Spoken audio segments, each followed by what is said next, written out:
We've all been there. You're standing in a museum staring at a painting and all you can think is, I don't get it. To me, knowing the story behind an artwork is a huge part of knowing how to look at it.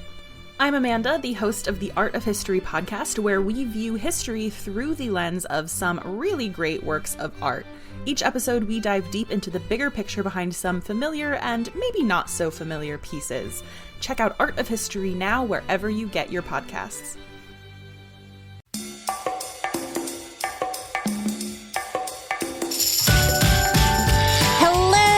Culture Kids! Welcome to our show. We are a family podcast dedicated to empowering a generation of kind, empathetic innovators and citizens of the world. Join us today as we explore the vibrant world of a remarkable artist, Frida Kahlo. Like a true artist, she expressed herself during tough times through her art.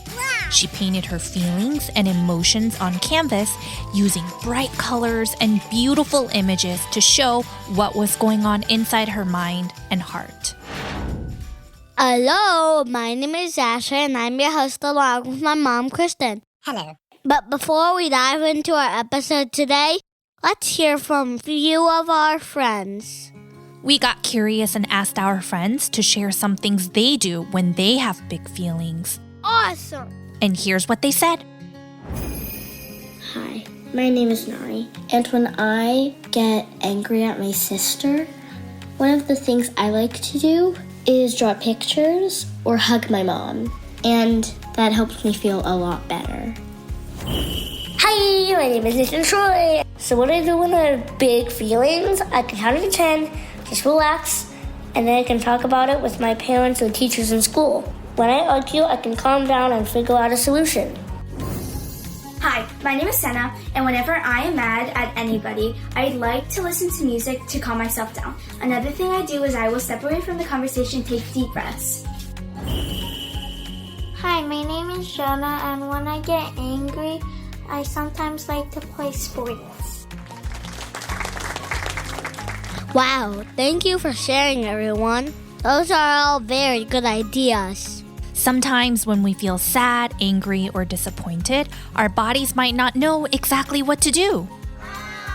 Yeah, like when I fight with my baby sister, or something happens at school, I just feel like I don't feel really good. Ugh. It's okay to feel angry, sad, and it's also okay to let your feelings out by crying. What also helps is to express your big emotions by creating something. Like painting, writing, or even building Legos. Wow! Yes, those are all excellent ideas. For mommy, I like playing the piano, writing music, or listening to music, as Senna shared earlier. Excellent. For this artist we're going to learn about today, Frida Kahlo, she created art and made expressive, colorful, and vibrant paintings. So it's about finding something to express that sadness or big feelings in a way that helps our bodies. Exactly. So let's learn about Frida's life and why she's an important artist from the beautiful country of Mexico.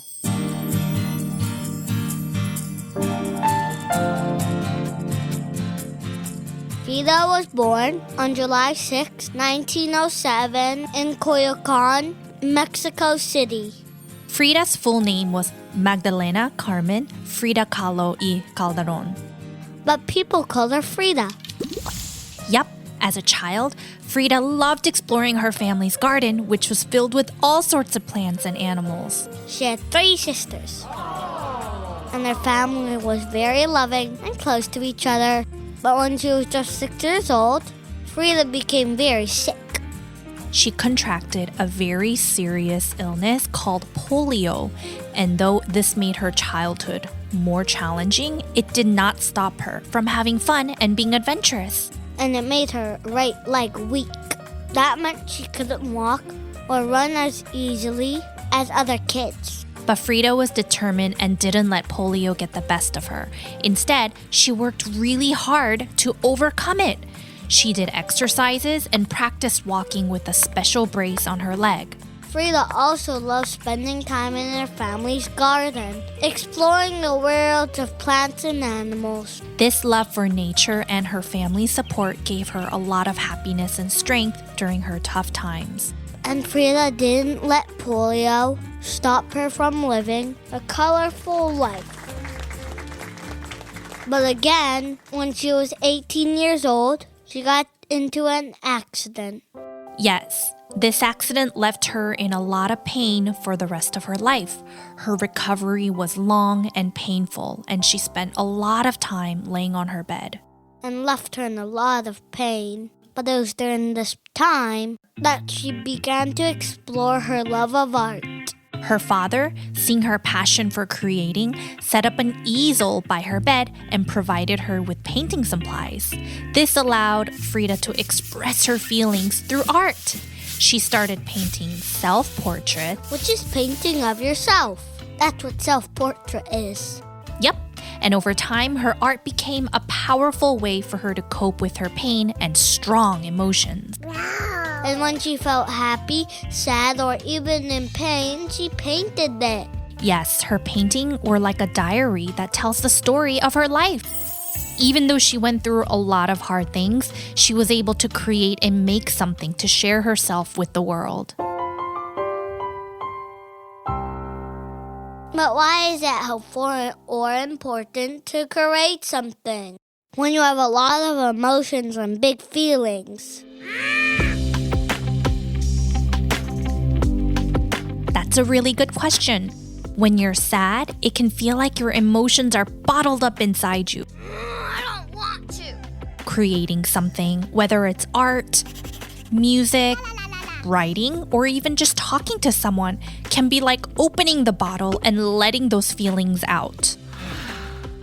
And if we hold everything inside without letting it out, it could even make us sick. And it could make us feel angry all the time. Exactly.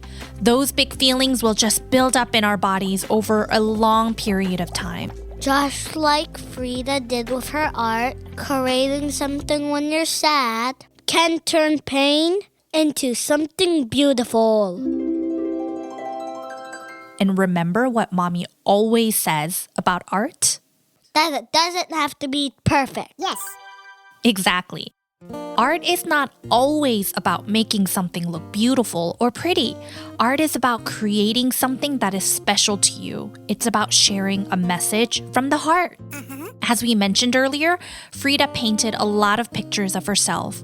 She did this to express her feelings and show her experiences.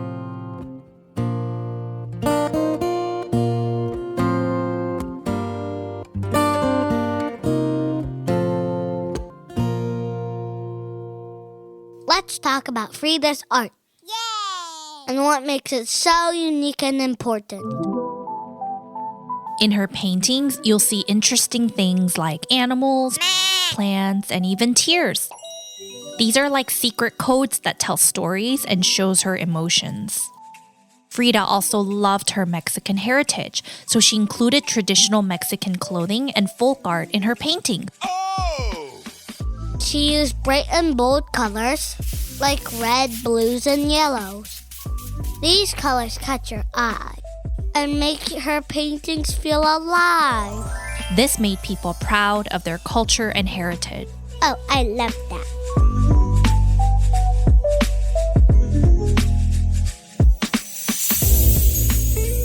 So Asher, have you heard of the word surrealism? No, but I've heard of the word surreal. Frida Kahlo's art is like a special mix of different styles, such as surrealism, magical surrealism, and Mexican folk art. What are those?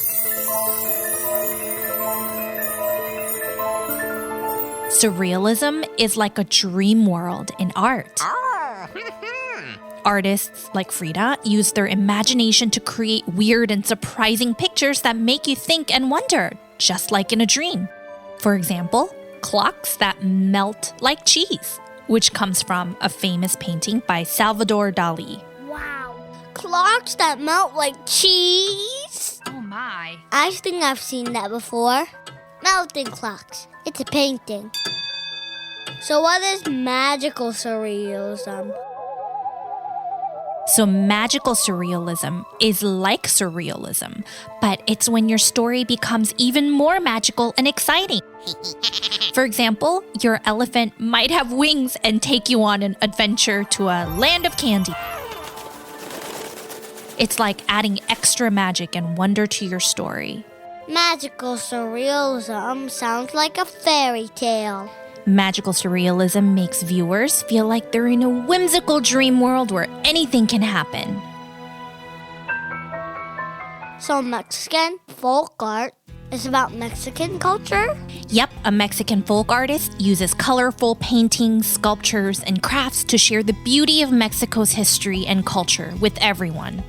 Just like Frida did. It's a way for people to celebrate their culture, tell stories, and make everyday things look extra special.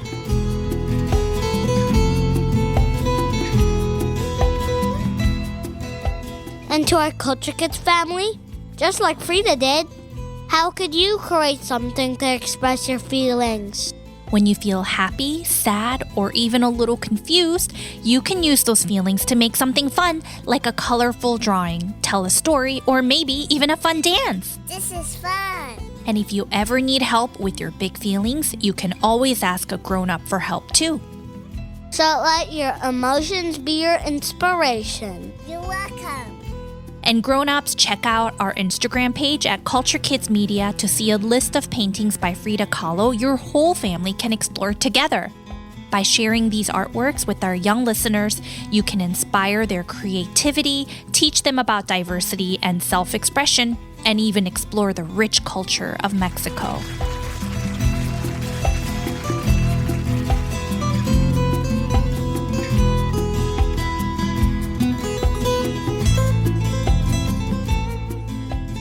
Well, we never end our episode without some jokes. Asher, do you want to go first? Yes, I want to go first. Go. What do painters do when they're cold? What do they do? Put on another coat. Nice. Coat of paint. Coat as in jacket. Please, can I have one more? Sure. Why should you give artists hard tasks? Why? They'll find a way to complete it easily. Good one. Easily. Got it. Okay, Mommy's turn. Yeah. What do artists like to eat for breakfast? What? A bowl of cereal. Yeah, like surrealism, cereal. I get it. Thanks for tuning in, Culture Kids. We are gearing up for some fun Halloween episodes in a few weeks with lots of cool guests, so subscribe to our channel. As always, grown-ups, please leave us a review and let us know what you want to learn about next. Almost every episode has been a request from our listeners because we want to learn about what you want to learn about. Email us at hello@culturekidsmedia.com for birthday shout-outs and whatever you want to share with us. See you next week. Bye.